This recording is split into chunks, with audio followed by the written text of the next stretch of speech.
ආයුබෝවන් දරුවනි 2015 තාක්ෂණ වේදික සඳහා විද්‍යාව දෙවන ප්‍රශ්න පත්‍රය හා සම්බන්ධයෙන් තමයි අපි සාකච්ඡා කිරීමට සූදානම් වන්නේ. මේ ප්‍රශ්න පත්‍රය සඳහා ඔබට කාලය පැය 3ක කාලයක් හිමි වෙනවා. මේ ප්‍රශ්න පත්‍රයේදී ගණක යන්ත්‍ර භාවිතයට අවසරයක් ලැබුණේ නැහැ. ඒත් වර්තමානයේදී ඔබට ගණක යන්ත්‍ර භාවිතා කිරීම සඳහා අවසර ලැබිලා තියෙනවා. එතකොට මේ ප්‍රශ්න පත්‍රයේ ප්‍රධාන වශයෙන්ම කොටස් 4කින් සමන්විත වෙනවා A B C සහ D වශයෙන්.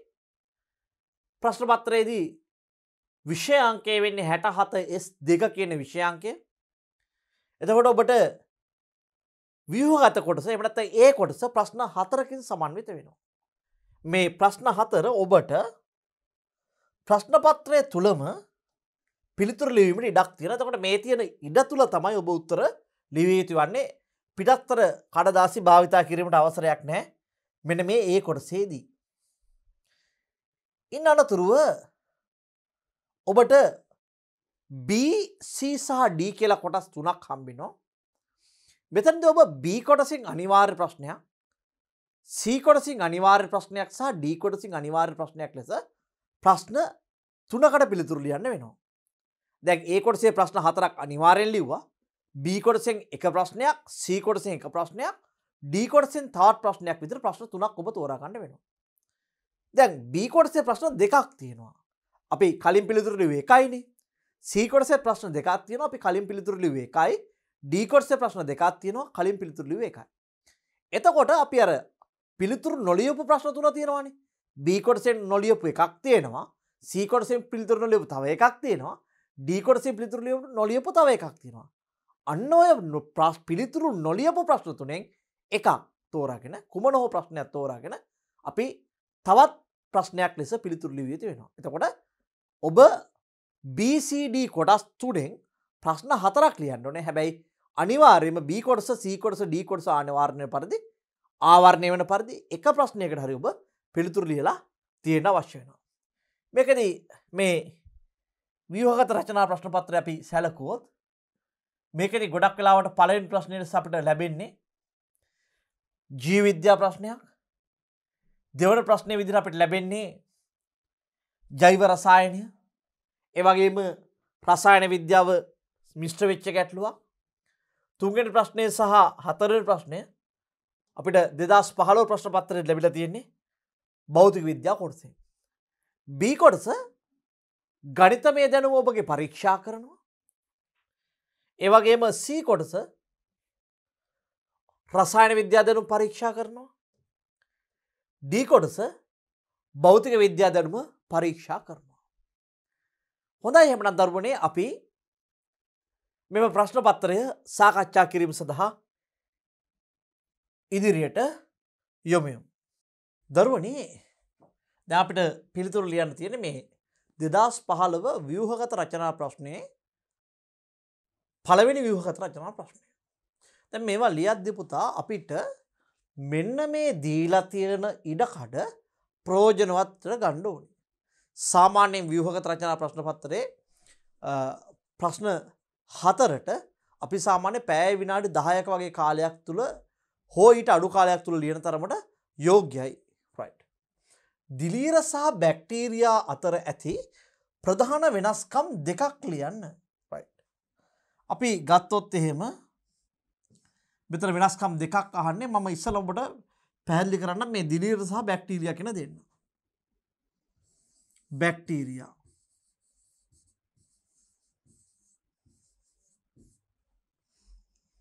ඉතින් බැක්ටීරියා ගත්තොත් එහෙම පුතේ මේක ප්‍රාග්න්‍යෂ්ටිකයි. ප්‍රාග්න්‍යෂ්ටිකයිනේ. ඒක නිසා බැක්ටීරියා වල පුතේ සංවිධානය වෙච්ච න්‍යෂ්ටියක් නැහැ. බැක්ටීරියා ප්‍රාග්න්‍යෂ්ටික නිසා සංවිධානය වූ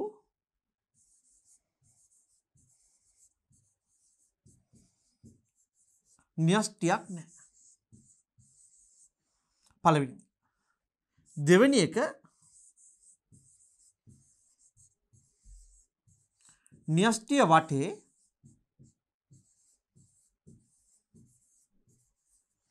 පටලමය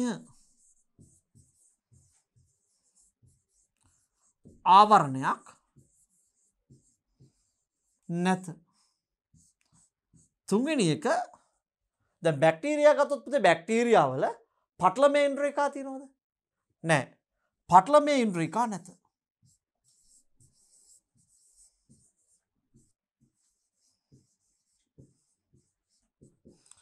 පටලමේ ඉන්ද්‍රිකා නැත.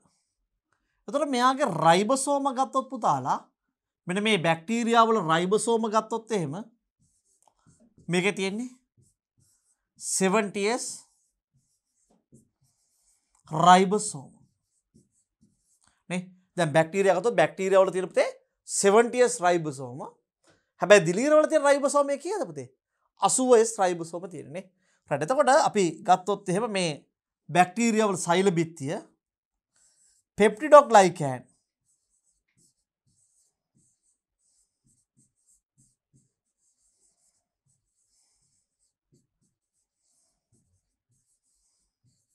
peptidoglycan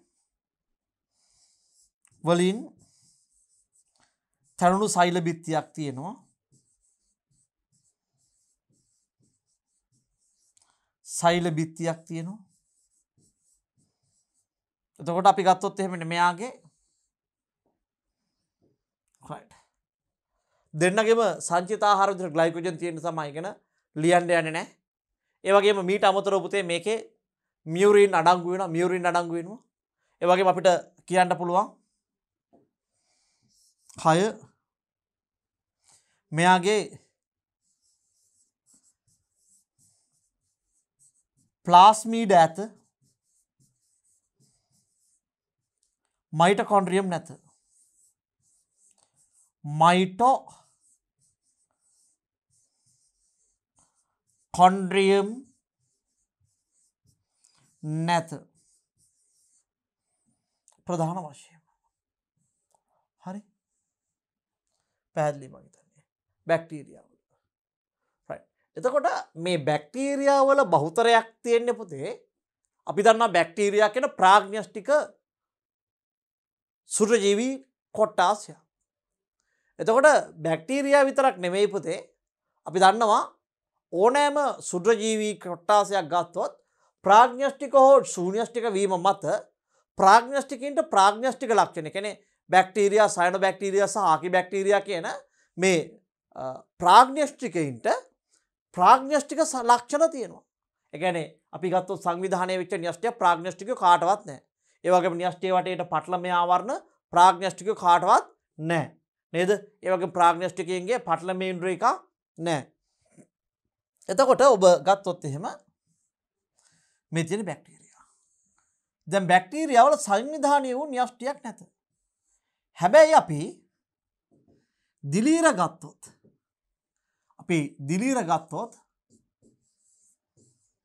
දිලීර දැන් බැක්ටීරියා වල සංවිධානය වෙච්ච න්‍යෂ්ටියක් නැහෙනේ.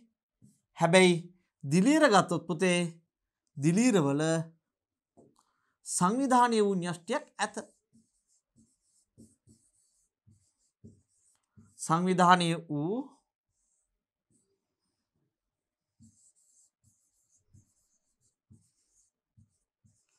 න්‍යෂ්ටියක් ඇත. ඒ වගේම දැන් අපි කිව්වා මේ බැක්ටීරියා වල න්‍යෂ්ටික වටේ මේ පටලමේ ආවරණයක් නැහැ කියලා. හැබැයි අපි දන්නවා දිලීර ගත්තොත් එහෙම දිලීර ශූන්‍යෂ්ටිකයි. ඒ නිසා දිලීර වටේට දිලීර වල න්‍යෂ්ටිය වටේට පුතේ පටලමේ ආවරණ දෙකක් තියෙනවා. අපි දානවා මේ දිලීර ගත්තොත් එහෙම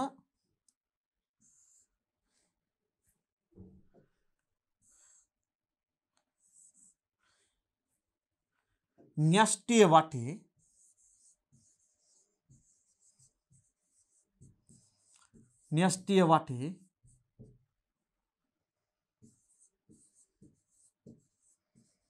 පටලමේ ආවරණ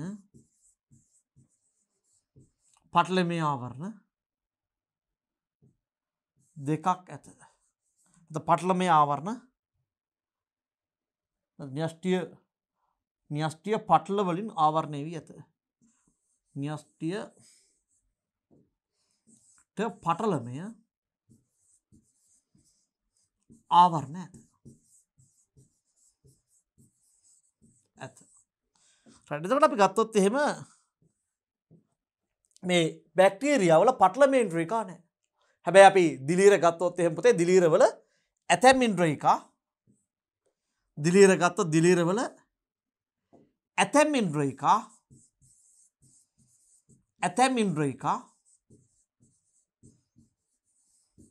පටලම ඉන්ද්‍රිකා වේ.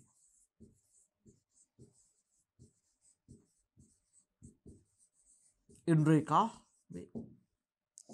right. එතකොට අපි ගත්තොත් එහෙම බැක්ටීරියාවල රයිබෝසෝම තියෙනවා. මේ රයිබෝසෝම පුතේ 70s රයිබෝසෝම. හැබැයි දිලීර ගත්තොත් දිලීර රයිබෝසෝම කොහොමද ප්‍රමාණය? දිලීර රයිබෝසෝම 80s ප්‍රමාණයේ රයිබෝසෝම තමයි අපිට දිලීර වල හම්බෙන්නේ. එහෙනම් අපි ගත්තොත් එහෙම මේක 70s රයිබෝසෝම අපි ගත්තොත් එහෙම මෙයාගේ තියෙන්නේ 80s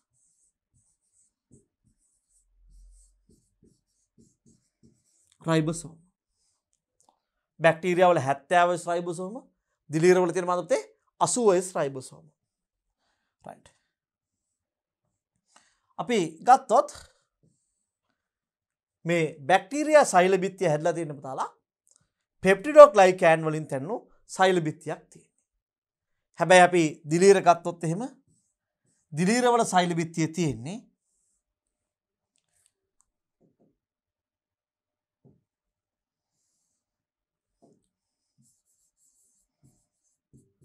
කයිටින් සෛල බිත්තිය.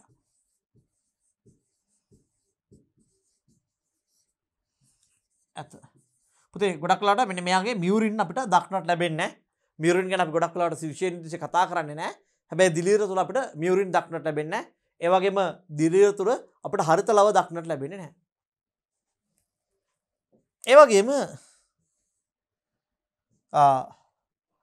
බැක්ටීරියාවල අපි දන්නා මෙන්න මෙතන ප්ලාස්මීඩ ඇත. හැබැයි දිලීර වල ප්ලාස්මීඩ නැහැ. බැක්ටීරියාවල මයිටොකොන්ඩ්‍රියම් නැහැ. හැබැයි දිලීර වල මයිටොකොන්ඩ්‍රියම් තියෙනවා.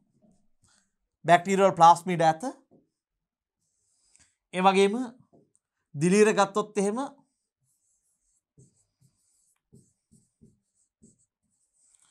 ප්ලාස්මීඩ නැත. මයිටොකොන්ඩ්‍රියම් ඇත. මයිටොකොන්ඩ්‍රියම් අපි ගත්තොත් දැන් බැක්ටීරියා වල මයිටොකොන්ඩ්‍රියම් නැහැ. හැබැයි දිලීර ගත්තොත් දිලීර වල මයිටොකොන්ඩ්‍රියම් ඇත. දිලීර වල මොකක්ද තියෙන්නේ? මයිටොකොන්ඩ්‍රියම් ඇත. ඔය ගොල්ගි දෙහක් තියනවා දිලීර වල.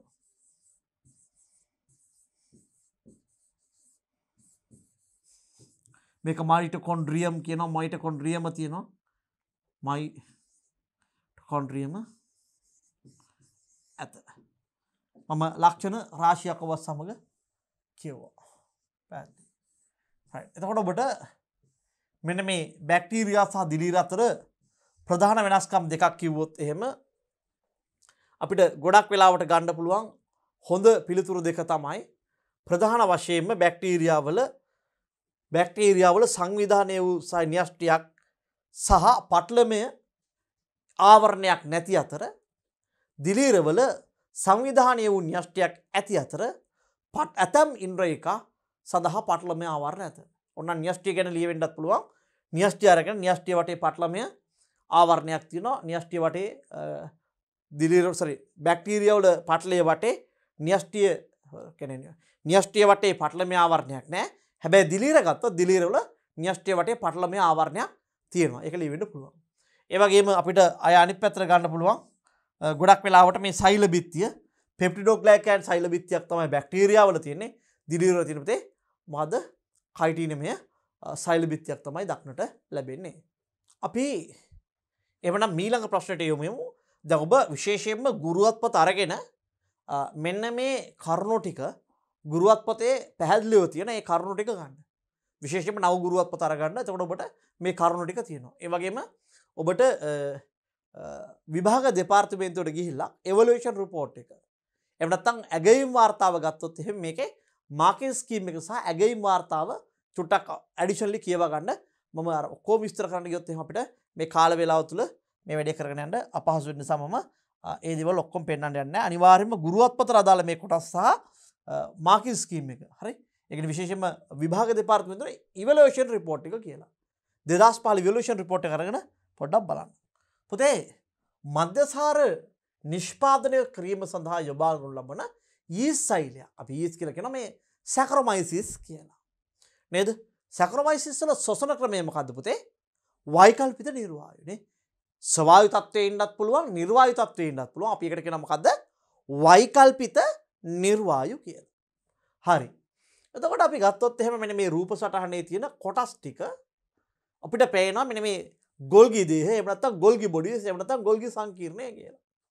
අපි ගත්තොත් එහෙම මේ ගොල්ගි දේහ, එහෙම නැත්නම් ගොල්ගි සංකීර්ණය පිහිටන්න පුළුවන් ආකාර තමයි සමහර වෙලාවට ගොල්ගි දේහයට මෙන්න මේ විදිහට තියෙනවා. මේ ඔය වගේ හැදලා තියෙනවා. සමහර වෙලාවට මේ ගොල්ගි දේහ මෙහෙම හැදිලා අනිත් පැත්තට මෙහෙම හැදෙන වෙලාවලුත් තියෙනවා. හරි. මේ ආකාර දෙකම තියෙන්න පුළුවන්. ගොල්ගි දේහ. ඒ වගේම තමයි අපි ගත්තොත් එහෙම මෙන්න මේ මයිටොකොන්ඩ්‍රියම්. මෙන්න මේ වගේ කරලක් ඇතුලේ මෙන්න මේ වගේ පණුවෙක් දාලා වගේ අපිට මයිටොකොන්ඩ්‍රියම් හඳුනා ගැනීමට හැකියාව ලැබෙනවා. දැන් අපි ගත්තොත් එහෙම සෛලයක් ගත්තොත් සෛලයක මැද පිරලා තියෙන්නේ මොනවද පුතේ? නේද? සෛලයක මැද පිරලා තියෙන්නේ. දැන් අපි කුමන සෛල හැඩයක් ගත්තත් බොහොමයක් සෛලවල මොන සෛල හැඩය ගත්තත් මේ සෛලය මැද පිරලා තියෙන පුතාලා සෛල ප්ලාස්මය. සෛල ප්ලාස්මය. එතකොට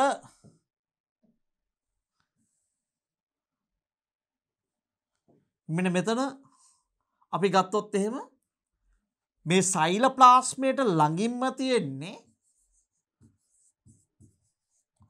ප්ලාස්ම පටලය. මේ සෛල ප්ලාස්මයට ළඟින්ම තියෙන පුතේ ප්ලාස්ම පටලය. සමහර වෙලාවට ප්ලාස්ම පටලයට පිටින් මෙන්න මේ ප්ලාස්ම පටලයට පිටින් තවත් ආවරණයක් තියෙනවා නම් මෙයාට පිටින් තවත් ආවරණයක් තියෙනවා නම් මේක තියෙන්නත් පුළුවන් නැති වෙන්නත් පුළුවන්.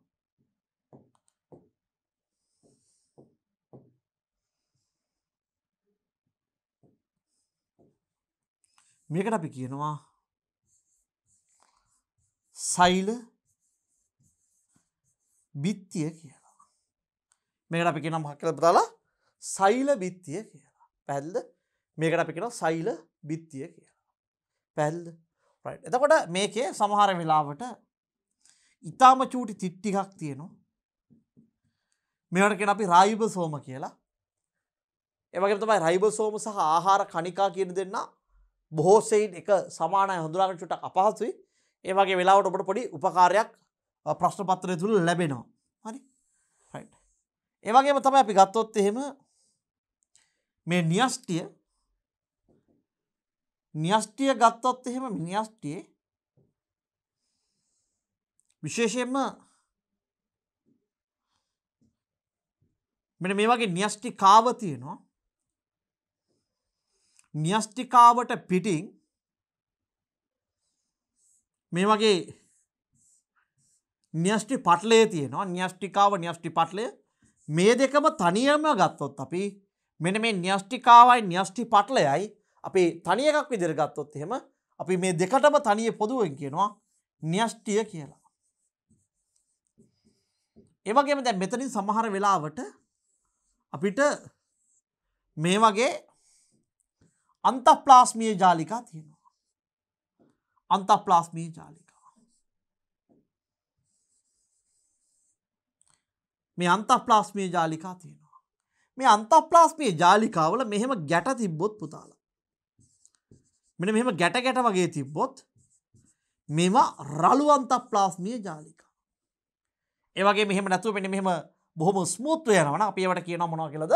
සිනිඳු අන්තප්ලාස්මීය ජාලිකා කියලා කියනවා. රයිට්. එතකොට ඔය අපි ගත්තොත් එහෙම රික්තකයක් තියෙනවා නම් මේ රික්තකය වටේ තියෙන මේ පටලයට අපි කියනවා තාන ප්ලාස්ටය. ප්ලාස් මේ නෙමෙයි එක තාන ප්ලාස්ටය. ඒ වගේ මැද පිරලා තියෙනවා සෛල යුෂයෙන්. මැද පිරලා තියෙන අපිට මොකද? සෛල යුෂයෙන්. සෛල යුෂයෙන් ඒ වගේ මේ වටේ තියෙන තාන ප්ලාස්ටය මේ දෙන්න තනි ව්‍යුහයක් විදිහට ගත්තොත් අපිට රික්තක කියලා දක්නට රික්තක කියලා ලැබීමේ හැකියාව තියෙනවා.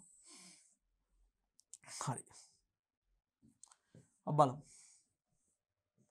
right මේකේ p දැන් p තීරණය කරද්දී අපිට මේ දැන් මෙන්න මේ ආවරණ දෙකක් තියෙනවා නේද? මේ ඇතුලේ එකයි එළියේ එකයි. එතකොට මැද කිසිම ඊතලයක් ගහන්න නැතුව කිසිම ඉන්ද්‍රේඛාවකට ඊතලයක් ගහන්න නැතුව දැන් S ඊතලයේ ගිහින් තියෙන මෙන්න මේ තිතර නේද? චූටි තිතර නේද? චූටි තිතර නිසා අපි S ඊතලයේ අනිවාර්යෙන් කවුද වෙන්න ඕන දරුවනේ? මේ S ඊතලයේ අනිවාර්යයෙන්ම ගිහින් තියෙන්නේ රයිබෝසෝම.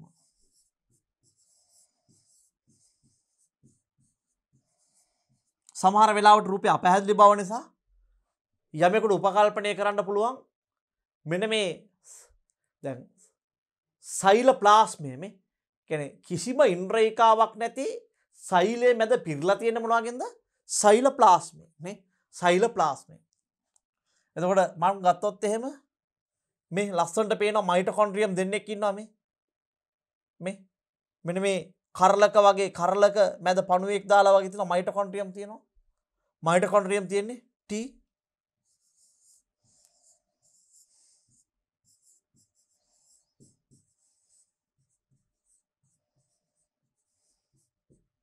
මයිටොකොන්ඩ්‍රියම්. එතකොට දැන් මෙන්න මේ එළියම තියෙන කෙනා P කියන කෙනා මම මේ එළිය ඊතලය කියලා උපකල්පනය කරනවා. සෛල බිත්තිය ඒ වගේම Q මට මෙන්න මේ තිතයි මෙයයි දෙන්නම එකට ගත්තොත් එහෙම න්‍යෂ්ටිය කියන්නත් පුළුවන්. එහෙම නැත්නම් මේක න්‍යෂ්ටිකාව කියලා ගත්තොත් මෙන්න මේ වටේ කෑල්ල න්‍යෂ්ටි පටලය කියන්න පුළුවන්. මෙන්න මේ න්‍යෂ්ටිකාවයි න්‍යෂ්ටි පටලය දෙකම තනි එකක් විදිහට ගත්තොත් එහෙම න්‍යෂ්ටිය කියන්නත් පුළුවන්. හැබැයි මෙන්න මේක ඇත්තටම පුදාලා තියෙන්නේ ඇත්තටම මොකද්ද තියෙන්නේ? න්‍යෂ්ටි පටලය. Q තියෙන්නේ මේ වටේ තියෙන පටලය. න්‍යෂ්ටි පටලය R. R එහෙනම් මොකද වෙන්නේ? මේ R මම උපකල්පනය කරනවා මෙයා වැදලා තියෙන මෙන්න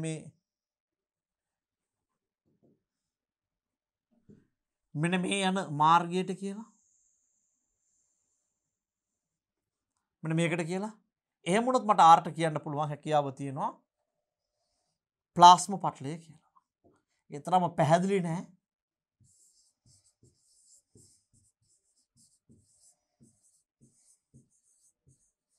එතකොට මේ සෛලේ මැද පිරලා තියෙන මොන වගේද?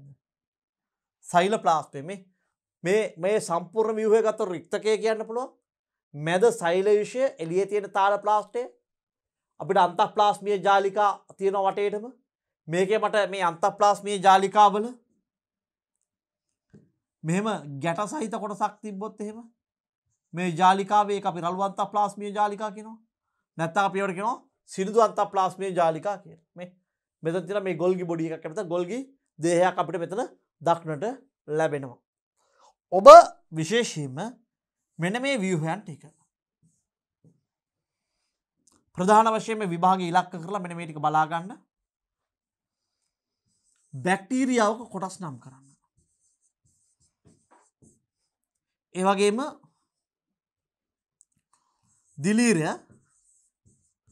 දිලීරයක් සහ ශූන්‍යෂ්ටික අන්වීක්ෂ ව්‍යුහ. අන්වීක්ෂ ව්‍යුහ. ඒ කියන්නේ ශූන්‍යෂ්ටිකය අන්වීක්ෂයෙන් බැලුවාම අපි අදාළ සෛලය දන්නේ නැති වුණත් අපිට ඉන්ද්‍රේක හඳුනා ගැනීමේ හැකියාවක් තිබිය යුතු වෙනවා දරුවනේ. බැක්ටීරියා දිලීර.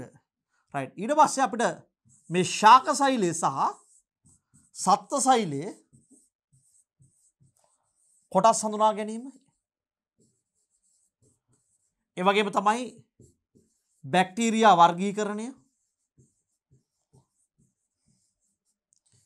දිලීර වර්ගීකරණය, වෛරස් වල හැඩ සහ වර්ගීකරණය. මෙන්න මේ ටික ඔබ නිශ්චිත වශයෙන්ම අවබෝධයෙන් සිටිය යුතු වෙනවා. අපි එහෙමනම් දරුවනේ ඊළඟ ප්‍රශ්නෙට යමු. මේ හැඩයන් විභාගයට කුමන අවස්ථාවේ කුමන ආකාරයට ඉදන්නේ නැහැ. ඔබට මේවා බලා ගන්න පුළුවන්. ඒ වගේම තමයි මේ ශූන්‍යෂ්ටික අන්වීක්ෂ ව්‍යුහ වලින් දක්නට ලැබෙන ඉන්ද්‍රියකාවල ප්‍රයෝජන. ඉන්ද්‍රියකාවල ප්‍රයෝජන. දැන් ඔබ මේ වීඩියෝ එක යන අතරෙම මෙන්න මේ පොයින්ට්ස් එක නෝට් කරගෙන ඔබ විසින් තනියම හොඳ විවරණයක් හදන්න ඕනේ. හරි? මේ 2015 ප්‍රශ්න පත්‍රයට හොඳ විවරණයක් හදන්න ඕනේ මෙන්න මේ කියන කරුණොත් අඩංගු කරලා. සුද්ධ ජීවීන් යොදා ගන්නා කර්මාන්ත 4ක් වගුවේ දක්වා ඇත. එමේ එක් එක් කර්මාන්තය සඳහා යොදාගත හැකි සුද්ධ ජීවීන් සඳහා සුදුසු නිදසුන් B වගුවෙන් තෝරා A වගුව සම්පූර්ණ කරන්න. බේකරි කර්මාන්තය, ඇමයිනෝ අම්ල නිෂ්පාදනය, යෝගට් නිෂ්පාදනය සහ විනාකිර නිෂ්පාදනය. දැන් මේ ප්‍රශ්නයේදී ඔබ පිළිතුර දැනගත්තත් ඔබ විසින් කරන යම් යම් වැරදි නිසා මේ ප්‍රශ්නය වරද්දා ගන්න හැකියාව තියෙනවා. ඒ නිසා ඔබ කළ යුතු දෙයක් තමයි පුතේ මෙන්න එහා පැත්තෙන් නිවැරදිම දේවල් අරගෙන මෙතනට දානවා විතරක් නෙමෙයි අරකේ තියෙන අකුරු ටික පිළිවෙලට තියෙන්න ඕනේ. ඒ කියන්නේ ස්පෙලිංස් වරදින්න පුළුවන්ද? බෑ. මොකද බලාගෙන ලියද්දි ස්පෙලිංස් වරද්දන්න බෑනේ. දෙවෙනි එක විද්‍යාත්මක නාමයක් ලිවීමේදී පළවෙනි අකුර පමණක්, ඒ කියන්නේ වචන දෙකක් තිබ්බත් පළවෙනි අකුර පමණක් කැපිටල් වෙන්න ඕනේ. ඊට අමතරව අදාළ නමට යටින් ඉරක් අඳින්න ඕනේ. බලමු අපි. රයිට්. පුතේ බේකරි නිෂ්පාදනය. බේකරි නිෂ්පාදනය. අපි දන්නවා බේකරි නිෂ්පාදනය කරන්නේ කවුද පුතාලා? ඔව්. දැන් මෙතනින් අපිට හොඳම කෙනා තමයි මෙන්න මේ සැක්‍රොමයිසී සර්විසිය කියන කෙනා. හරි. රයිට්. එතකොට අපි ගත්තොත් එහෙම විනාකිරි. මෙන්න මේ විනාකිරි නිෂ්පාදනය සඳහා අපිට ගන්න වෙන්නේ කවුද පුතේ මේ? ඇසිඩෝබැක්ටර් විශේෂයන්. ඒ වගේම අපිට ඊළඟට එන කෙනා කවුද? සැක්‍රොමයිසිස් का ඇසිඩෝබැක්ටර් ගත්තා. කොරෝනා බැක්ටීරියම් ග්ලූටමිකම්. අපි දන්නවා මේ ඇමයිනෝ අම්ල විශේෂයෙන්ම ග්ලූටමික් ඇතුළු ඇමයිනෝ අම්ල නිෂ්පාදනය සඳහා පාවිච්චි වෙනවා මේ කොරෝනි බැක්ටීරියම් ග්ලූටමිකම් කියන කෙනා. හරි. එතකොට අන්තිමයා යෝගට් නිෂ්පාදනයේට අපි දන්නවා පාවිච්චි වෙන්නේ මෙන්න මේ ස්ට්‍රෙප්ටෝකොකස් තර්මෝපිලස් කියන කෙනා. රයිට්. පැහැදිලිද බලන්න මේ බේකරි නිෂ්පාදන සඳහා මේ බේකරි වලට අපි කවුද ගන්නවා කියපුතේ? මෙන්න මේ සැක්‍රොමයිසිස් සර්විසියේ. දැන් බලුවොත් එහෙම මෙන්න මෙයාව මෙන්න මෙයාව රයිට් ලියන්න යද්දී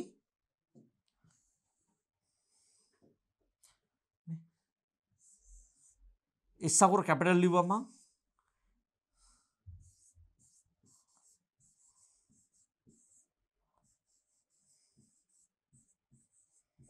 දැන් දෙවෙනි වචනේ ලියන්න යද්දී පුතා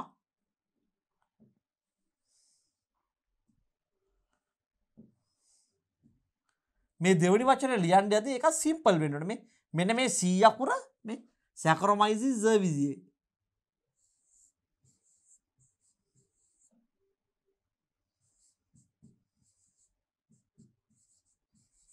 ලියලා මෙයාට යටින් අනිවාර්යෙන් ඉරක් අඳින්න ඕනේ.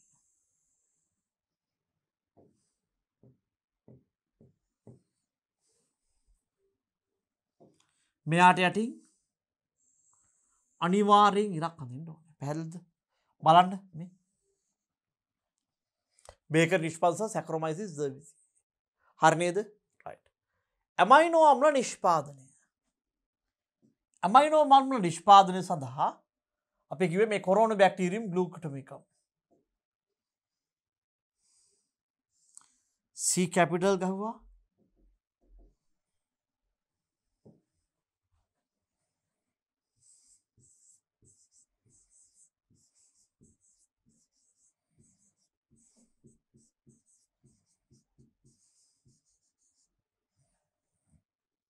දෙවනි අකුර දෙවනි වචනය ගද්දී අපි සිම්පල් වලින් ගන්න ඕනේ.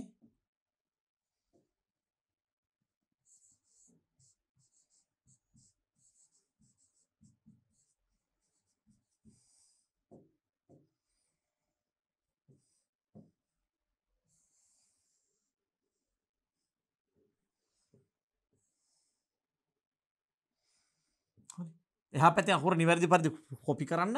පළවෙනි අකුරු කැපිටල් වෙන්න ඕන. වචන දෙකක් නම් වචන දෙකක්. හැබැයි දෙවෙනි වචනය සිම්පල් වෙන්න ඕනේ. ඒක නැත්නම් ලකුණු හම්බෙන්නේ නැහැ. ඔබ නිවැරදි උත්තරේ තේරුවා කියලා ඔබට ලකුණු ලැබීමක් සිද්ධ වෙන්නේ නැහැ පුතේ. ඊළඟට ඉන්නවා මෙන්න මේ යෝගට්. යෝගට් ගොඩක් කට්ටිය ඔක පටලවාගෙන තිබ්බා. අපිට යෝගට් වෙන්නේ පුතේ මෙන්න මේ ස්ට්‍රෙප්ටෝකොකස්, තර්මෝපිලස්,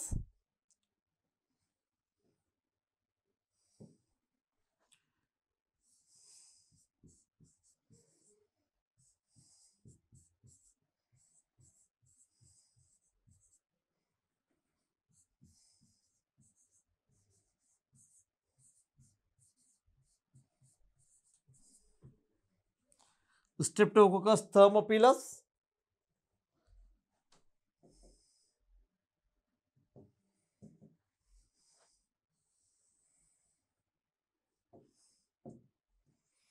විනාකිරි, Azithrobacter,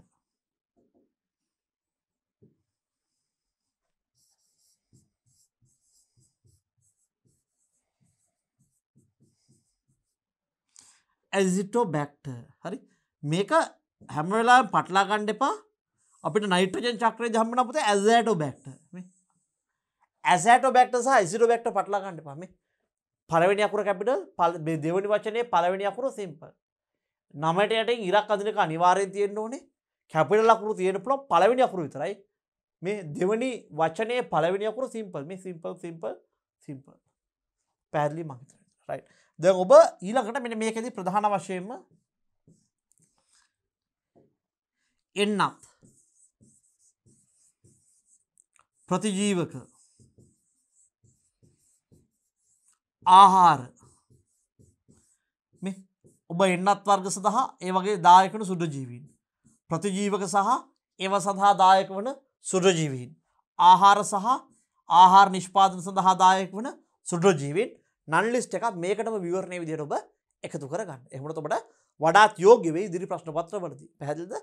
රයිට්. එතකොට ඔබ ගුරුවත් පොත අරගෙන ඒ වගේම අලුත් අච්චුපතක් තියෙනවා ඔබට අන්තර්ජාලය පළ කරලා NI වෙබ්සයිට් එකේ අරගෙන ඔබ මෙන්න මේ එන්නත් ප්‍රතිජීවක සහ ආහාර සහ ප්‍රතිපූරක නිෂ්පාදනය කරන සුද්ධජීවීන් නම් ටික පොඩක් පාඩම් කරලා තියාගත්තොත් ඔබට වඩාත් යෝග්‍ය වෙනවා ඊළඟ අවුරුද්දේ ප්‍රශ්න පත්‍රය සඳහා. කොම්පෝස්ට් නිෂ්පාදන ක්‍රියාවලිය කාර්යක්ෂම සිදුවීම සඳහා අවශ්‍ය ප්‍රශස්ත තත්ත්ව දෙකක් ලියන්න. රයිට්. අපි ගත්තොත් එහෙම පුතේ කොම්පෝස්ට් නිෂ්පාදනය සඳහා දිරා යන කාබනික ද්‍රව්‍ය අපි අමුද්‍රව්‍ය විදිහට ගන්නවා. මොනවද අපි කොම්පෝස්ට් නිෂ්පාදනයට අමුද්‍රව්‍ය විදිහට ගන්නෙ? ඔය අපි දන්නවා මොනවද? කැලිකසල තමයි ප්‍රධාන වශයෙන් ගන්නෙ. ඉතා පහසුවෙන් දිරා යන කැලිකසල. අපි දන්නවා නාගරික කැලිකසල නේද? ගෘහස්ත කැලිකසල. ඒ වගේම කෘෂිකර්මයෙන් අපි එළියට දාන කෘෂිකාර්මික අපද්‍රව්‍ය. ඒ වගේම සත්ව පාලනයෙන් යන සත්ව මල මුත්‍රා වගේ අපද්‍රව්‍ය දානවා නේද? හැබැයි පුතේ අපි කොම්පෝස්ට් නිෂ්පාදනයේදී ප්‍රධාන වශයෙන්ම මේකේ අඩංගු නයිට්‍රජන් ප්‍රමාණය පාලනය කිරීම වැදගත් වෙනවා නේද? ඒ වගේම තමයි මේක සිද්ධ වෙන්නේ ස්වභාවික තත්ත්වයටතේ. ඒ නිසා අපි අනිවාර්යයෙන්ම හොඳ ඔක්සිජන් සාන්ද්‍රණයක් මේ සඳහා ලැබීමට කටයුතු කළ යුතු වෙනවා. එතකොට අපි ගොඩක් වෙලාවට මේ කොම්පෝස්ට් වලක් ගත්තොත් එහෙම මෙන්න මේ කොම්පෝස්ට් වලක් ගත්තොත් එහෙම එවනත් අපි දන්නවා කොම්පෝස්ට් නිෂ්පාදනය කිරීමේ ක්‍රම ගොඩක් තියෙනවා නේද? වල ක්‍රමය, ගොඩ ක්‍රමය, භ්‍රමණ බඳුන් ක්‍රමය, ඊට පස්සේ ජීරක බඳුන් ක්‍රමය ආදී විදිහට විවිධ කොම්පෝස්ට් නිෂ්පාදන ක්‍රම තියෙනවා. හැබැයි මේ හැම ක්‍රමයක් තුලම අපි හොඳට මේ මිශ්‍රණය මිශ්‍ර කිරීම, ඒ කියන්නේ මෙයාට හොඳ වාතාශ්‍රයක් ලැබෙන විදිහට ලැබීම, ඒ වගේම තෙතමනය පවත්වා ගැනීම, ඒ වගේම කාබන් නයිට්‍රජන් අනුපාතය තබා ගැනීම වැදගත් වෙනවා. ඒතර අපි ගත්තොත් එහෙම විශේෂයෙන්ම උෂ්ණත්වය සෙල්සියස් අංශක 43ත් සෙල්සියස් අංශක 43ත් සෙල්සියස් අංශක 65ත් වගේ අතර උෂ්ණත්වයක් ඒ වගේම සෙල්සියස් අංශක 45ත් 65ත් අතර වගේ තෙතමනයක් අපි ගත්තොත් එහෙම කාබන්ට නයිට්‍රජන් අනුපාතය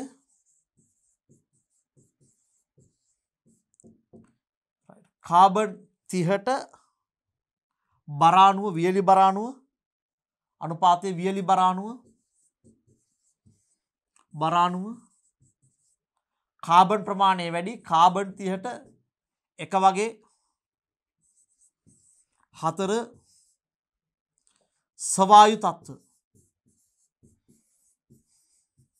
සවායු තත්ත්ව ඒ කියන්නේ සාමාන්‍යයෙන් අපි 100%ක වගේ ඔක්සිජන් සාන්ද්‍රණයක් පවත්වා ගන්නවා. 100%ක වගේ ඔක්සිජන් සාන්ද්‍රණයක් අපි පවත්වා ගන්නවා. පුතේ මේ කොම්පෝස්ට් නිෂ්පාදනය සඳහා ඔබ සාකච්ඡා කිරීමේදී අපි මෙන්න මේ ප්‍රසස්ත තත්ත්ව ටික බලන්න පුළුවන්. ඒ වගේම ඔබ මේක විවරණය කරන්න. පළවෙනි එක කොම්පෝස්ට් වල අමුද්‍රව්‍ය. මේ සඳහා අපි යොදා ගන්න අමුද්‍රව්‍ය මොනවද කියන එක අපිට ඊටම වැදගත් වෙනවා. දෙවෙනි එක තමයි අපි ගත්තොත් එහෙම ප්‍රයෝජන. තුන්වෙනි එක කොම්පෝස්ට් වල වාසි සහ අවාසි. හරි. මේ වාසි අවාසි ඔබට ගන්න හොඳම දේ තමයි පරිසර රසායන අච්චුපතේ මෙන්න මේක හොඳට දක්වලා තියෙනවා මේ කොම්පෝස්ට් වල වාසි සහ අවාසි මොනවද කියන එක. රයිට්. එතකොට හරි. මේ කියන කරුණු ටික ඔබ කොම්පෝස්ට් ඔස්සේ පෙළ ගස්වා ගන්න තියෙන්නේ. ඒ වගේම තමයි පිදුරු විතරක් ගත්තොත් එහෙම අපි දන්නවා කොම්පෝස්ට් නිෂ්පාදන යෝග්‍ය නැහැ. හේතුව තමයි නයිට්‍රජන් ප්‍රශස්ත තත්ත්වයක නැහැ. අපි මේ පිදුරු වල තියෙන අඩුපාඩුව මගහරවා ගන්න ගත යුතු ක්‍රියාමාර්ග මොනවද කියන එකත් මේකේ අන්තර්ගත කරොත් මම හිතන්නේ ඊටාම යෝග්‍ය වෙනවා. අපි ඊළඟ ප්‍රශ්නයට යමු. කාබෝහයිඩ්‍රේට් කිහිපයක ව්‍යුහ පහත ABC මගින් දක්වා ඇත. හරි. එතන අපි ගත්තොත් එහෙම මෙන්න මේ ව්‍යුහයන් ටික. හරි. අපි මෙන්න මේ ෂඩාශ්‍රාකාර ව්‍යුහය ගත්තොත් එහෙම මම චුට්ටක් ඔබට විස්තර කරන්න. මෙන්න මේ.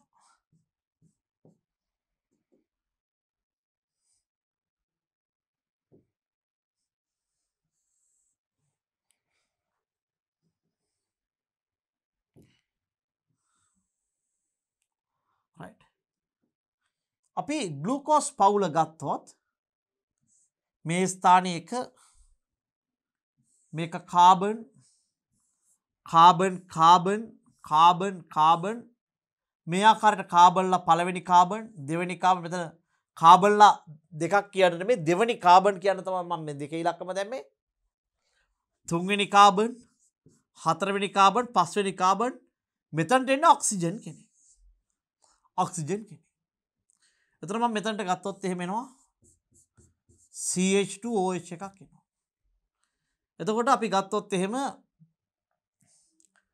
මෙන්න මේ දෙවෙනි OH එක පල්ලෙහා තියෙන්නේ මෙයා උඩ තියෙන්නේ ඒ වගේම පස්වෙනියට පල්ලෙහෙන් හයිඩ්‍රජන් එකක් එනවා මෙයාට පල්ලෙහෙන් හයිඩ්‍රජන් එකක් එනවා මෙයාට පල්ලෙහෙන් හයිඩ්‍රජන් එකක් එනවා. මම මෙන්න මේ ස්ථානය හිස් තැනක් විදිහට තිබ්බා.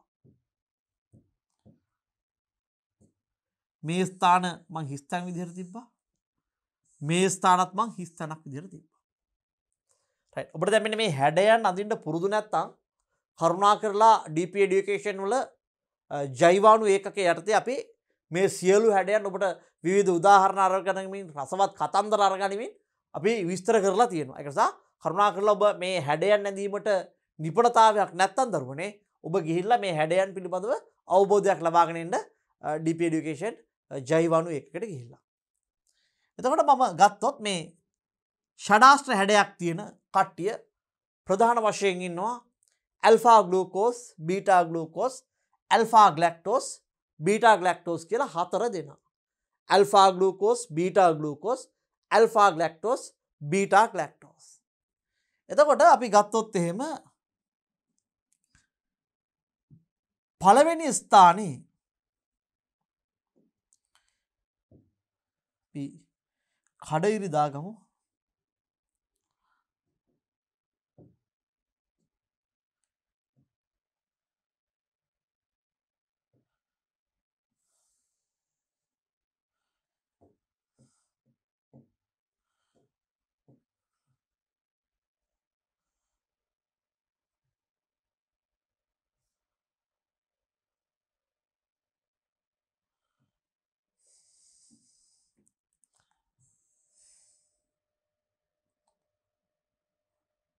මෙන්න මේ ස්ථානය.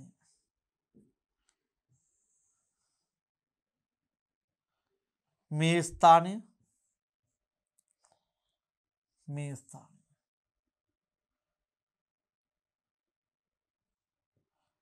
හරි. අපි ගත්තොත් එහෙම මෙන්න මේ පළවෙනි කාබන් ඉන්නවනේ දරුවෝ. මේ පළවෙනි කාබන්ගේ මෙන්න මේ හිස්තැනට OH එකක් ආවොත් මේක ඇල්ෆා කෙනෙක්. ඒ වගේම මේ පළවෙනි කාබන්ට මේ පැත්තට OH එකක් ආවොත් පුතාලා උඩ පැත්තට එන්නේ H එකක්. නේද?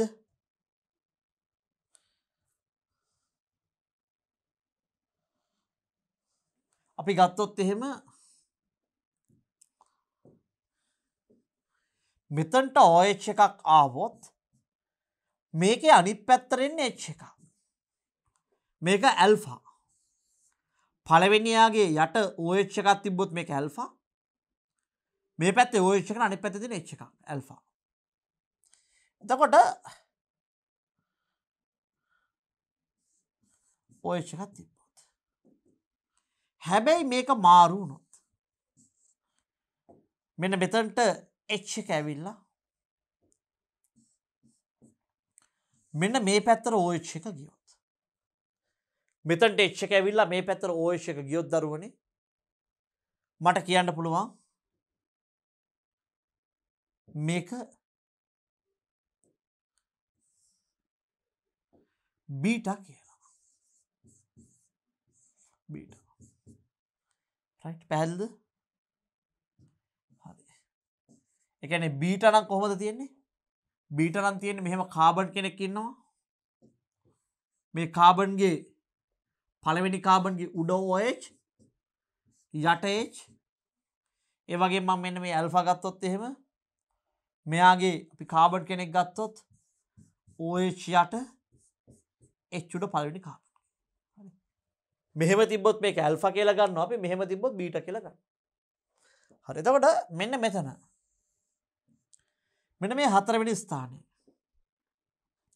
මේ හතරවෙනි ස්ථානයේ OH එක යට තිබ්බොත් H එක උඩ තිබ්බොත් එහෙම අපි කියනවා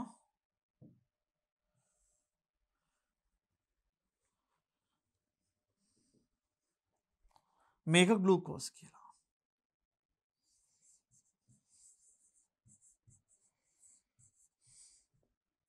ග්ලූකෝස්. ඒ කියන්නේ ග්ලූකෝස් නම් මෙන්න මේ හතරවෙනි කාබන් ඉන්නවනේ දරුවෝ. මේ හතරවෙනි කාබන්ගේ OH එක යට H එක උඩ. මෙතනට OH එක ආවොත්. එතකොට අපි ගත්තොත් එහෙම මේක අනිත් පැත්ත මේ පැත්තට OH එකක් මේ පැත්තට OH එකක් H එකක් ආවොත් මේ පැත්තට OH මේ පැත්තට H එකක් ආවොත් එහෙම මේක ග්ලැක්ටෝස්.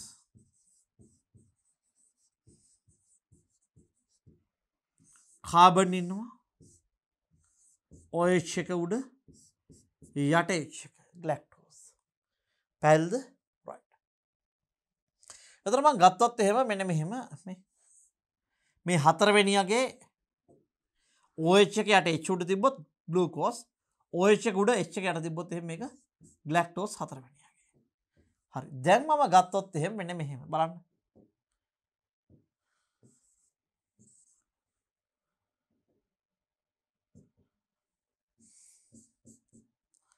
OH right. දැන් සාමාන්‍ය මේවා චක්‍රීය හැඩ නිසා මම කියන D කියලා. D අකුරක් ලියනවා right. දැන් මම මෙයා ගත්තොත් එහෙම පුතේ මේක ඇල්ෆාද මේ ඇල්ෆාද බීටාද බීටානේ බීටා D කියලා කියනවා මෙන්න මේ චක්‍රීය හැඩයට බීටා D ග්ලූකෝස් මේ OH එක යට තියෙනවා මේක මොකද්ද බීටා D ග්ලූකෝස් මේ D අකුර නිකන් අර අපි නම් දාන්නේ නේද D කියලා DE කියලා beta D glucose beta D glucose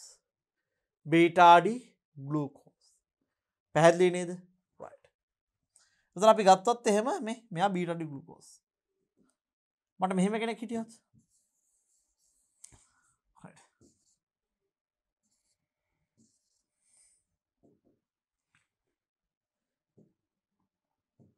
මෙතනට OH එක ඇවිල්ලා මෙතනට H එක ගිහිල්ලා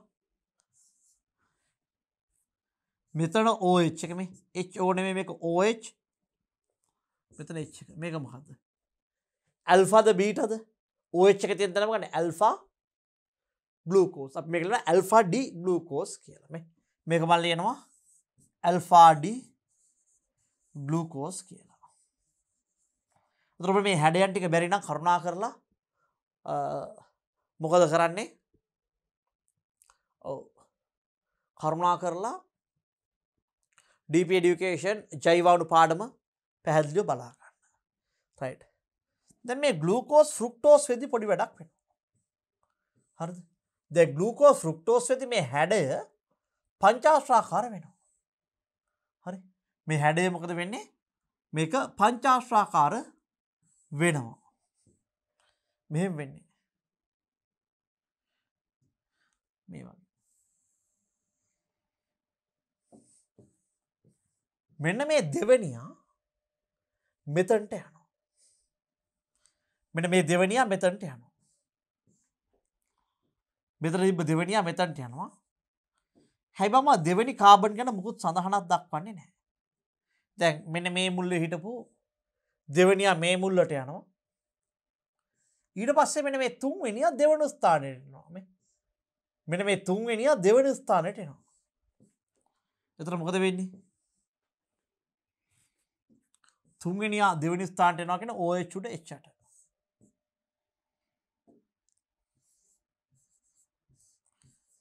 OH උඩ H ට. එතකොට මේ හතරවෙනියා ගත්තොත් විශේෂයෙන්ම මේ ඇල්ෆා ග්ලූකෝස්ගෙන් තමයි අපි මේවා අඳින්න ගන්නෙ. ඇල්ෆා ග්ලූකෝස්ගෙන් පටන් ගන්න තමයි අඳින්න යන්නේ මේ. මෙන්න මේ හතරවෙනියගේ ඇල්ෆා ග්ලූකෝස් ඉන්න කෙනාගේ හතරවෙනියගේ OH මෙන්න මේ කොටස තුනට එනවා මේ. මේක හතර විදිහටම මෙන්න මේ ඉන්න දෙන්න මෙතනට එනවා. ඒ කියන්නේ H එකයි OH එකයි එක්ක මෙන්න මේ කාබන් මෙතනට එනවා. හැබැයි ඉලක්කම හතරම තමයි. ඒ කියන්නේ හතර මෙතන තිබ්බ හතරවෙනියා මෙතනට එනවා. හතර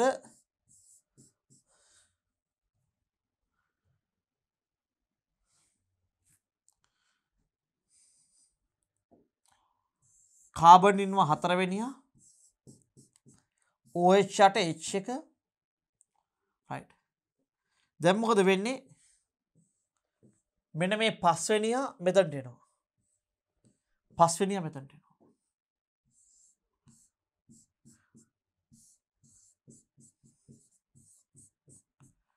දැන් අර මේ කෙලවරේ හිටපු ඔක්සිජන් එක මේ ඔටුන්නට එනවා මෙන්න මේ කෙලවරේ හිටපු ඔක්සිජන් එක මෙන්න මේ මුදුනට එනවා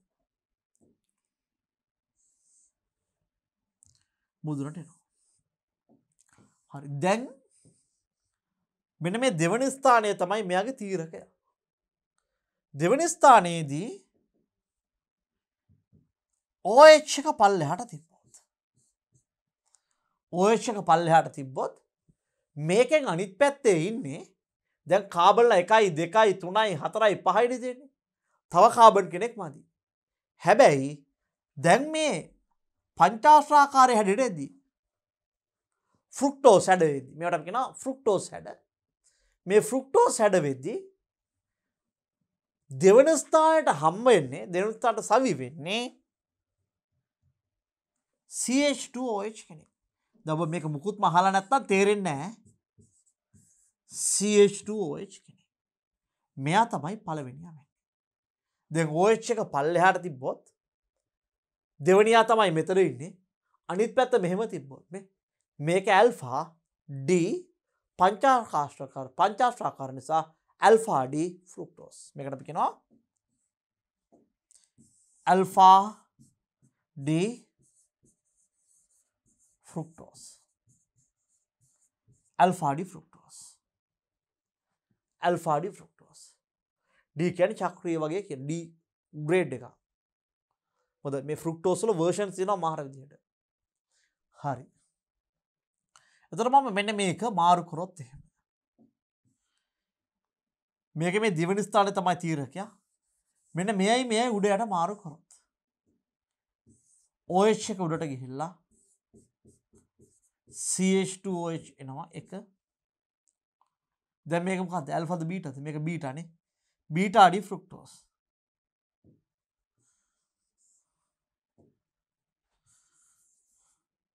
බීටා D ෆෘක්ටෝස්. මේක බීටා මේ. පල්ලෙහාට තිබ්බට ඇල්ෆා උඩට තිබ්බොත් බීටා. හැබැයි මේක තමයි එක ස්ථානයේ වෙන්නේ. දැන් අපි බලමු අපිට දීලා තියෙන දෙන්නෙක්ව හඳුනා ගන්න පුළුවන්ද කියලා.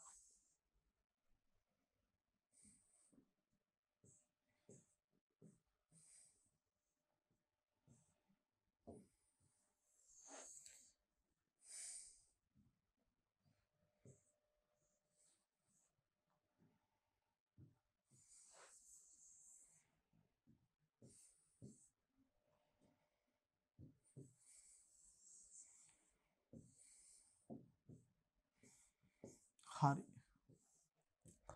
දැන් පළවෙනියා.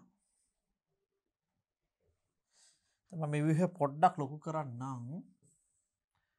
right. පැහැදිලි වගේනේ. right. දැන් මේ පළවෙනි විදිහ ගත්තොත් එහෙනම් මේ OH එක තියෙන්නේ උඩ. එහෙනම් මේ පළවෙනි ස්ථානයේ OH එක උඩ තියෙනවා කියන්නේ මොකද්ද? ඇල්ෆාද බීටාද? බීටානේ. බීටා D මේ 1 2 3 4 හතරවෙනි ස්ථානයේ OH එක තියෙන පල්ලෙහා. මේ හතරවෙනි ස්ථානයේ OH එක තියෙන පල්ලෙහා. right? එතකොට මේ හතරවෙනි ස්ථානයේ OH එක පල්ලෙහා කියලා කියන්නේ අපිට මේක glucose. Beta D glucose.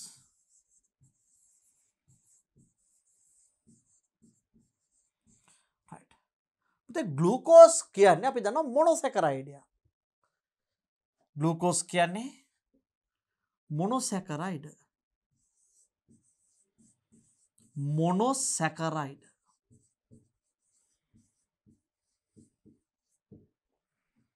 right? එතකොට මෙන්න මෙයා ගත්තොත් එහෙම මේකෙත් OH එක උඩ තියෙන. මෙයාගේ OH එක උඩ තියෙන. ඒ කියන්නේ බීටා D මේක පංචාශ්‍රාකාර හැඩයක්. Beta D ෆෘක්ටෝස්. ෆෘක්ටෝස් කියන්නේ පුතේ මොනොසැකරයිඩ්. මොනොසැකරයිඩ්. right. එතකොට ඔබට පේනවා මෙන්න මෙතන මොනොසැකරයිඩ් දෙකක් එකතු වෙලා තියෙනවා. විශේෂයෙන්ම මේ තියෙන පුතේ සුක්‍රෝස්. right. මේ තියෙන්නේ සුක්‍රෝස්. සුක්‍රෝස් මේක ඩයිසැකරයිඩ්.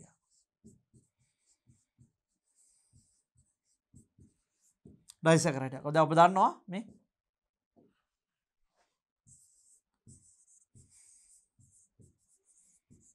ඇල්ෆා ග්ලූකෝස් දන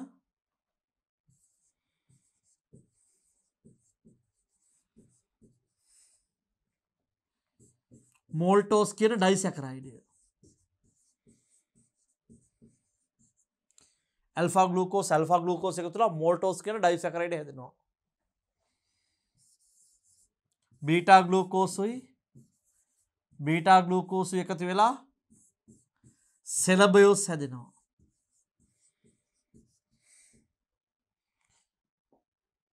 බීටා ග්ලැක්ටෝසුයි බීටා ග්ලූකෝසුයි එකතු වෙලා ලැක්ටෝස් හැදෙනවා. ඇල්ෆා ග්ලූකෝසුයි බීටා ෆෘක්ටෝසුයි එකතු වෙලා සුක්‍රෝස් හැදෙනවා. මීට අමතර මේ හැම එක්කෙනෙක්ටම පුතේ මෙන්න මෙයාලා හැම කෙනෙක්ටම ජලාණුවක් මේ හැමෝටම ජලාණුවක් ඉවත් වෙනවා. එතකොට මේකෙම අනිත් පැත්ත. දැන් මේ දෙන්නා ග්ලයිකොසිඩික් බන්ධන හදලා මෝල්ටෝසුයි ජලය පිට කරනවා. මේ දෙන්නා මේ මොනොසැකරයිඩ් දෙක සෙලබියෝස් හදලා ජලාණුවක් පිට කරනවා. හැදෙන බන්ධනය සෙලබියෝස් වල යස් ඒත් ග්ලයිකොසිඩික් බන්ධනයක්. එතකොට මේ හැම වෙලාවෙම ග්ලයිකොසිඩික් බන්ධනයක් හැදිලා ජලාණුවක් පිට කිරීම සිද්ධ වෙනවා. රයිට්. එතකොට ඕකේ අනිත් පැත්ත මෙයා ජල විච්ඡේදනය වුණොත් මෙයාට ජලාණුවක් එකතු වුණොත් එහෙම මොකද වෙන්නේ? මෙයා ජලාණුවක් එකතු වෙලා ජල විච්ඡේදනය වුණොත් හැදෙන්නේ මේ දෙන්නා. මෙයා ජල විච්ඡේදනයට ලක් වුණොත් හැදෙන්නේ මේ දෙන්නා. මෙයා ජල විච්ඡේදනයට ලක් වුණොත් හැදෙන්නේ මේ දෙන්නා. මෙන්න මේ හැඩ ටික අඳින හැටි ඔබ ජෛවාණු ඒකකයට ගිහිල්ලා බලලා හොඳට පුරුදු පුහුණු වෙන්න. හරි.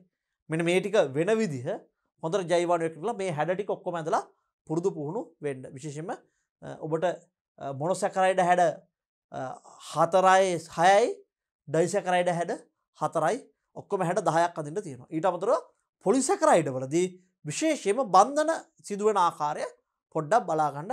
ඒ බන්ධන නම් කිරීමට ඔබ පුරුදු පුහුණු විය යුතු වෙනවා.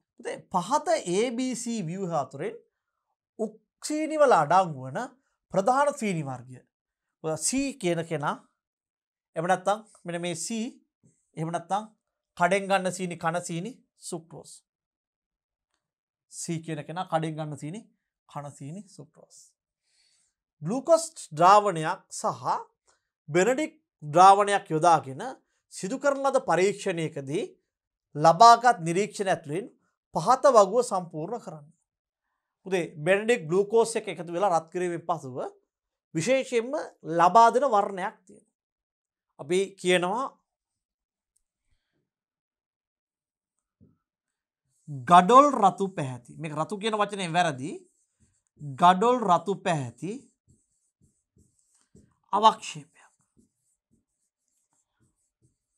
අවක්ෂේපයක්. රයිට්. අවක්ෂේපයක් සෑදෙනවා. ඔබ විශේෂයෙන්ම මෙන්න මේ දේවල් ටික පරීක්ෂණය පළවෙනි එක සරල සීනි හඳුනා ගැනීම. පළවෙනි එක මේ සරල සීනි හඳුනා ගැනීම. දෙවෙනි එක පිෂ්ඨය.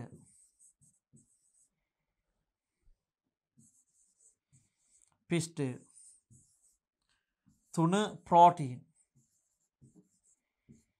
4 තෙල් පැල්ලම් පරීක්ෂාව. 5 ලිපිඩ හඳුනා ගැනීම. 6 ලිපිඩ ජල ද්‍රාව්‍යතාව.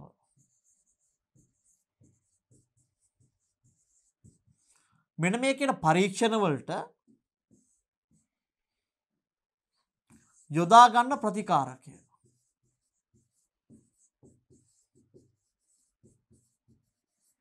ඊට පස්සේ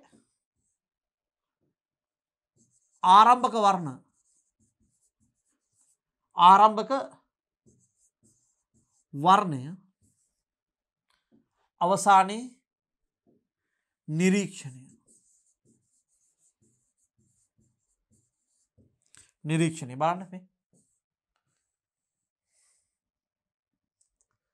මෙන්න මේ ආකාරයට ඔබ සරල වගුවක් ලබා ගැනීම අවශ්‍ය වෙනවා. අපි ඉදිරියට යමු බලන්න. ශාක සෛලය ප්‍රධාන වශයෙන් තැනී ඇත්තේ සරල සරණි එකතු වී සැදෙන බහු අවයවයකිනි. මෙම බහු අවයවයක කුමක්ද? පුතේ අපි ගත්තොත් එහෙම අපි දන්නවා මේ ශාක සෛලයේ සෛල බිත්තිය හැදිලා තියෙන්නේ ප්‍රධාන වශයෙන්ම සෙලියුලෝස් වලින්. right. ශාක සෛල බිත්තිය ප්‍රධාන වශයෙන් තැනිය සරල සෛල බිත්තියට බහු අවයවයකිනි. මෙම බහු අවයවයක යහනේ.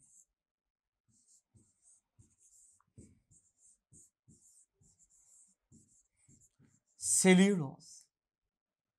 right. එතකොට අපි ගත්තොත් එහෙම මේ සෙලියුලෝස් කියන කෙනා තැනිලා තියෙන්නේ මෙයාගේ තැනුම් මේකකය ගත්තොත් එහෙම මේක බීටා ග්ලූකෝස් තමයි මෙයාගේ තැනුම් මේකකය. එතකොට අපි ගත්තොත් එහෙම අපෙන් ඊළඟට අහනවා මේ ජීවීන් තුල ශක්තිය ගබඩා කර ගැනීම සඳහා යොදා ගනු ලබන ප්‍රධාන පොලිසැකරයිඩ වර්ග පහත වගුවේ ලියන්න කියලා. right. අපි ගත්තොත් එහෙම මේ ප්‍රධාන පොලිසැකරයිඩ වර්ග. right. එතකොට අපි දන්නවා මේ ශාකවල ප්‍රධාන වශයෙන්ම කාබෝහයිඩ්‍රේට් එහෙම නැත්නම් පිෂ්ඨය. පිෂ්ඨය නොහොත්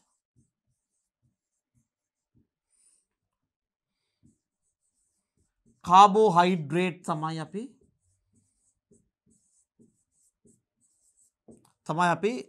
ශක්තිය ගබඩා කිරීම සඳහා පාවිච්චි කරන්නේ. විශේෂයෙන්ම මෙන්න මේ පිෂ්ඨය වියෝජනයට ලක් කරලා. එහෙම නැත්නම් මේ පිෂ්ඨය කියන කෙනා විවිධ පරිවෘත්තීය ක්‍රියාවලට ලක් කරලා තමයි විශේෂයෙන්ම අපි ශාක ආහාරයට ගන්නවා නම් මේ ශාක කාබෝහයිඩ්‍රේට අපේ ශක්තිය බවට පත්වීම සිද්ධ වෙන්නේ. විශේෂයෙන්ම අපි ගත්තොත් එහෙම මෙන්න මේ සතුන් තුල ශක්තිය ගබඩා කිරීම. එතකොට මේ සතුන් තුල ශක්තිය ගබඩා වෙන්නේ ග්ලයිකෝජන් විදියට.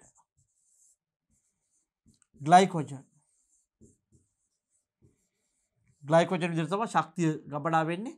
මේ පිෂ්ඨයට අපිට කියන්න පුළුවන්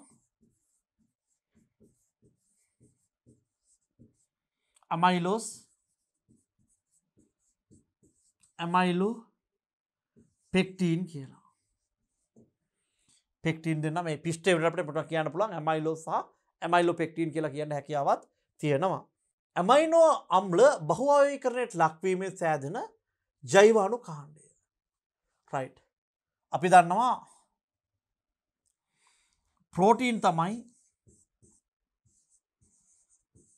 ප්‍රෝටීන තමයි ඇමයිනෝ අම්ල බහුආයීකරණයට ලක් වෙලා හැදෙන ජෛවාණුව. මෙතනදී විශේෂයෙන්ම මේ ඇමයිනෝ අම්ල පෙප්ටයිඩ් බන්ධන හදලා. ඇමයිනෝ අම්ල පෙප්ටයිඩ් බන්ධන හදලා තමයි ප්‍රෝටීන් සෑදීම සිද්ධ කරන්නේ. ඉහත 4 කොටසේ නම් කරන ලද ජෛවාණු කාණ්ඩය හඳුනා ගැනීමට ප්‍රෝටීන් හඳුනා ගැනීමට පාසල් විද්‍යාගාරයේ භාවිතා කළ හැකි ප්‍රතිකාරකයන් නම් කරන්න. right. අපි ගත්තොත් එහෙම බයුරේට් පරීක්ෂාව. මෙන්න මේ බයුරේට් කියන පරීක්ෂාව මිලන්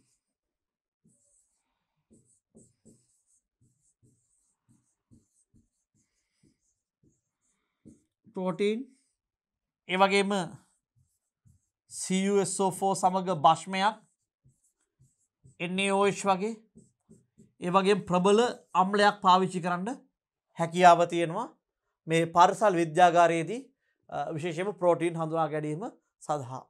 ඔබ මෙන්න මේ පරීක්ෂණ ටික මම ඉස්සරලා විස්තර කරපු ආකාරයට මේ පරීක්ෂණ ටික ඔබ විසින් මනාව අධ්‍යයනය කරන්න විශේෂයෙන්ම ජෛවාණු අච්චුපත සහ ගුරුවත් පොත කියන දෙකම රිෆර් කරලා.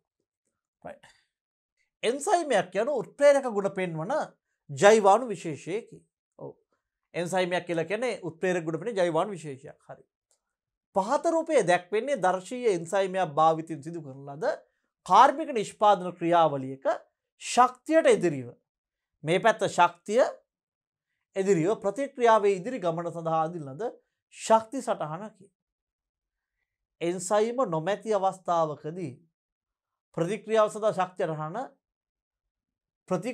ශක්ති සටහන දෙන ලද රූප සටහන මතම ඇඳ දක්වන්න.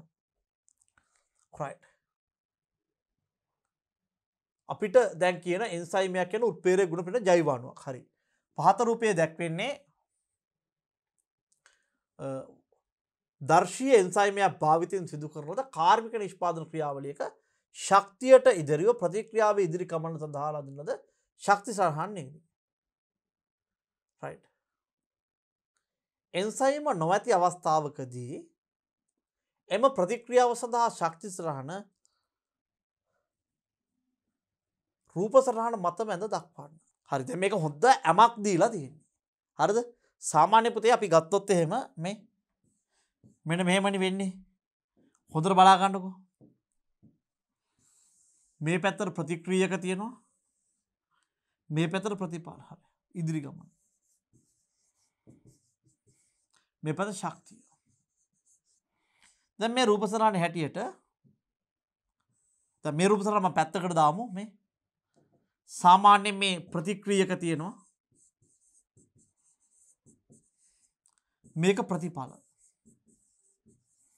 මේක ප්‍රතික්‍රියක මේක ප්‍රතිඵල. සාමාන්‍යයෙන් ප්‍රතික්‍රියකයක් ගත්තොත් මේ ප්‍රතික්‍රියකයක් මෙන්න මේ සක්‍රිය ශක්තිය ඉක්මවලා ප්‍රතිඵල සාදනවා. එතකොට මම සාමාන්‍යයෙන් කියනවා මෙන්න මෙයාගේ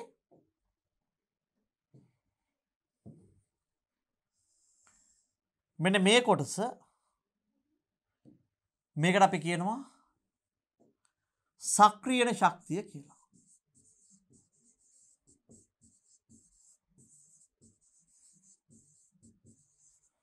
සක්‍රියන ශක්තිය. හරි. දැන් ප්‍රතික්‍රියක තියෙන ප්‍රතිඵල තියෙන මේක තමයි කතාව. හැබැයි උත්ප්‍රේරකයක් දැම්මොත් එහෙම හරි. උත්ප්‍රේරකයක් දැම්මොත් මොකද වෙන්නේ මේක? මෙන්න මේ සක්‍රියන ශක්තිය පුතේ උත්ප්‍රේරකයක් දැම්මොත් අඩු වෙනවා.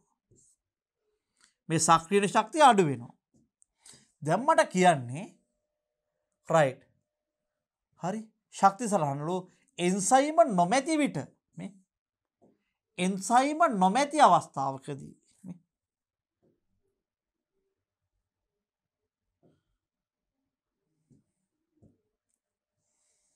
නොමැති අවස්ථාවකදී right.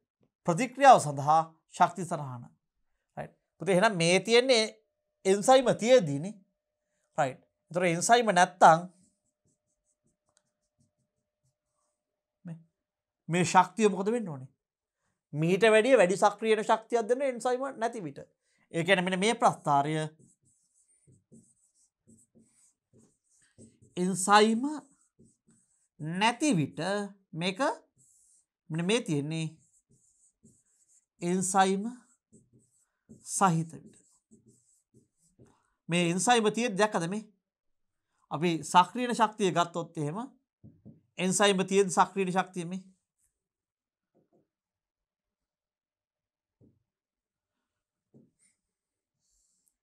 මෙන්න එන්සයිම තියෙද්දි සක්‍රියන ශක්තිය මෙන්න එන්සයිම නැති වෙද්දි සක්‍රියන ශක්තිය. මේ තියෙන්නේ එන්සයිම තියෙද්දි සක්‍රියන ශක්තිය. මේ තියෙන එන්සයිම නැති විට සක්‍රියන ශක්තිය. මම හිතන්නේ ඊටාම පැහැදිලි.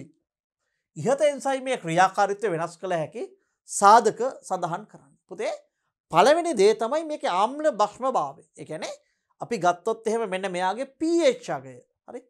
pH කියන එක ලියන්නේ පළවෙනි එක මට pH අගය වෙනස් කරනවා. එන්සයිමේ ක්‍රියාකාරීත්වය වෙනස් වෙනවා. ඒක නිසා අපේ කට්ටිය කියන්නේ ඔය ඇඹුල් ಜಾති වැඩියෙන් කන්න එපා. right? එතකොට එහෙම කෑම වර්ග කන්න එපා කියලා කියනවා නේද? මේකේ වෙන දේ තමයි මේ ඇඟේ මේ එන්සයිම් වල ක්‍රියාකාරීත්වය වෙනස් වෙනවා මෙන්න මේ ආම්ලික බාෂ්මික භාවය මත pH අගය. දෙවෙනි එක උෂ්ණත්වය. දැන් අපි දන්නවා උණ එහෙම හැදිච්ච වෙලාවක නේද? අපි උෂ්ණත්වය වැඩිවොත් අපේ ශරීරය තුළ එන්සයිම් වල ක්‍රියාකාරීත්වය මොකද වෙන්නේ? වෙනස් වෙනවා නේද?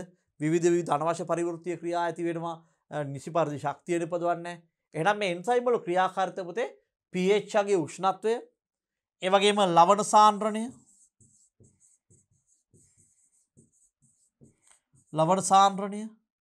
ඒ වගේම එන්සයිම සාන්ද්‍රණය, ඒ වගේම උපස්තර සාන්ද්‍රණය.